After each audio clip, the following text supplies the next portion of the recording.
Yan, mainit na po yung ating mantika. Magprito na po tayo ng tokwa.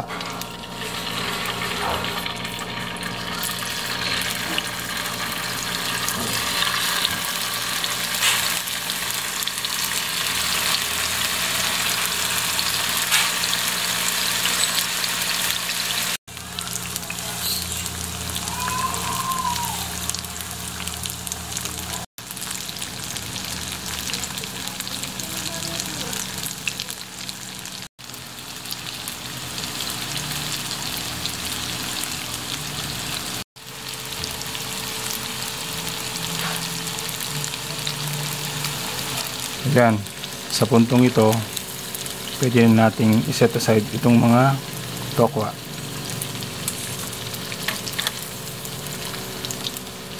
Masarap na yan, masustansya pa.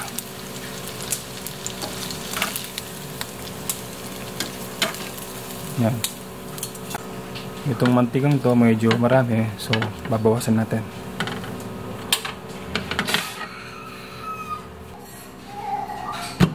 Yan o, konting mantika lang po yung nilagay ko.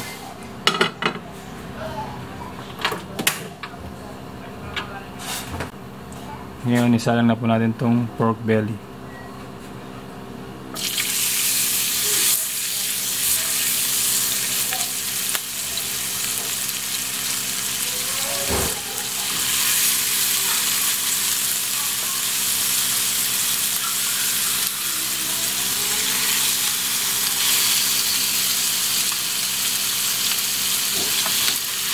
Yan, sarap niya, no? Ganda ng pagkahiwa.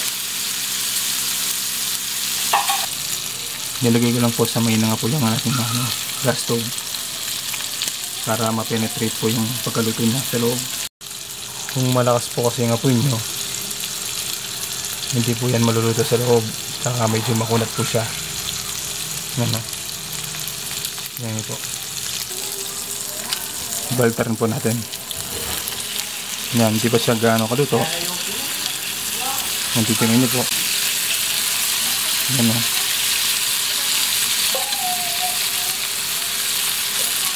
Yan, every 2 minutes baltan po natin sila para pantay-pantay po yung pagkaluto nila. Yan, finally ganyan po ang texture ang gusto natin makamit. Sarap niya, no? Grabe. Suka lang, pwede ka na dyan. Tingnan nyo naman, no? Grabe, oh. Katakam-takam talaga. Ganyan lang ulam mo, pwede ka na eh. Salt and pepper lang po yan. Ngayon, set aside na natin yan. Grabe, oh. Sarap na pagkaluto. Ano? Set aside natin, palamigin, tapos hiwain natin mamaya.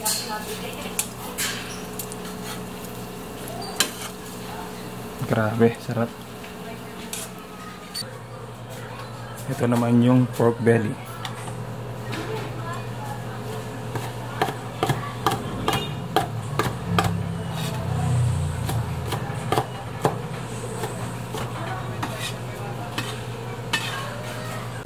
Ito yung pork belly. Yan. Sunod naman natin itong tokwa.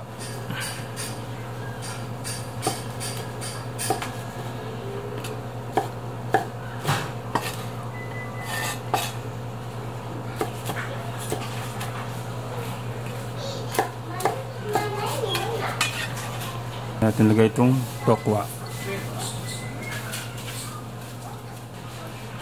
Sunod, gawa naman tayo ng yung sauce natin. Parang sausawan lang po. Pipino.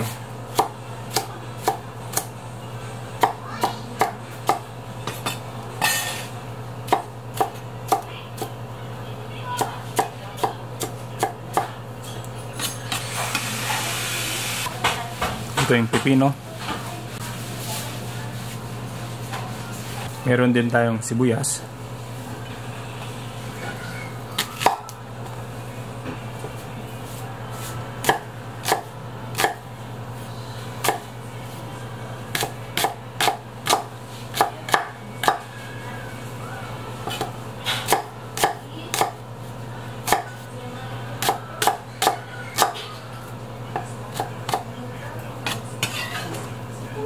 Ito yung sibuyas. Lalagay tayo ng siling green, siling almoranas, meron tayong bawang, maraming bawang, konting luya, dagdag pa tayo ng suka, naglalagay tayo ng konting toyo, pampakulay, asin, asukal pang balanse, meron din tayong paminta. Ngayon mix natin.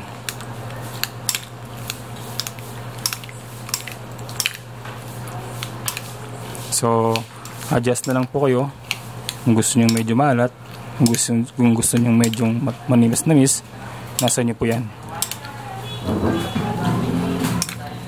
Kung gusto nyo naman medyo malinamnam, maglagay po kayo ng seasoning. Sa akin okay na po yung all natural po. Ano, sarap ng ng pipino, sibuyas, grabe yan, sumasabog sa bibig yan. Kung sa palagay nyo well mixed na po yung natin, yung sausawan natin, pwede na po nating gamitin mamaya yan. Grabe yan, sarap po. Saan ka pa? Maglalagay na po tayo ng sausawan natin, ring sauce.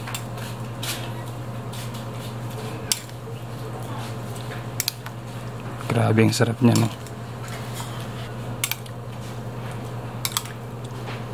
Parang ano lang siya, tokot baboy.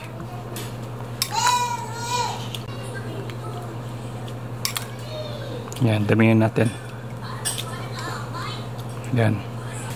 Tapos haluin natin.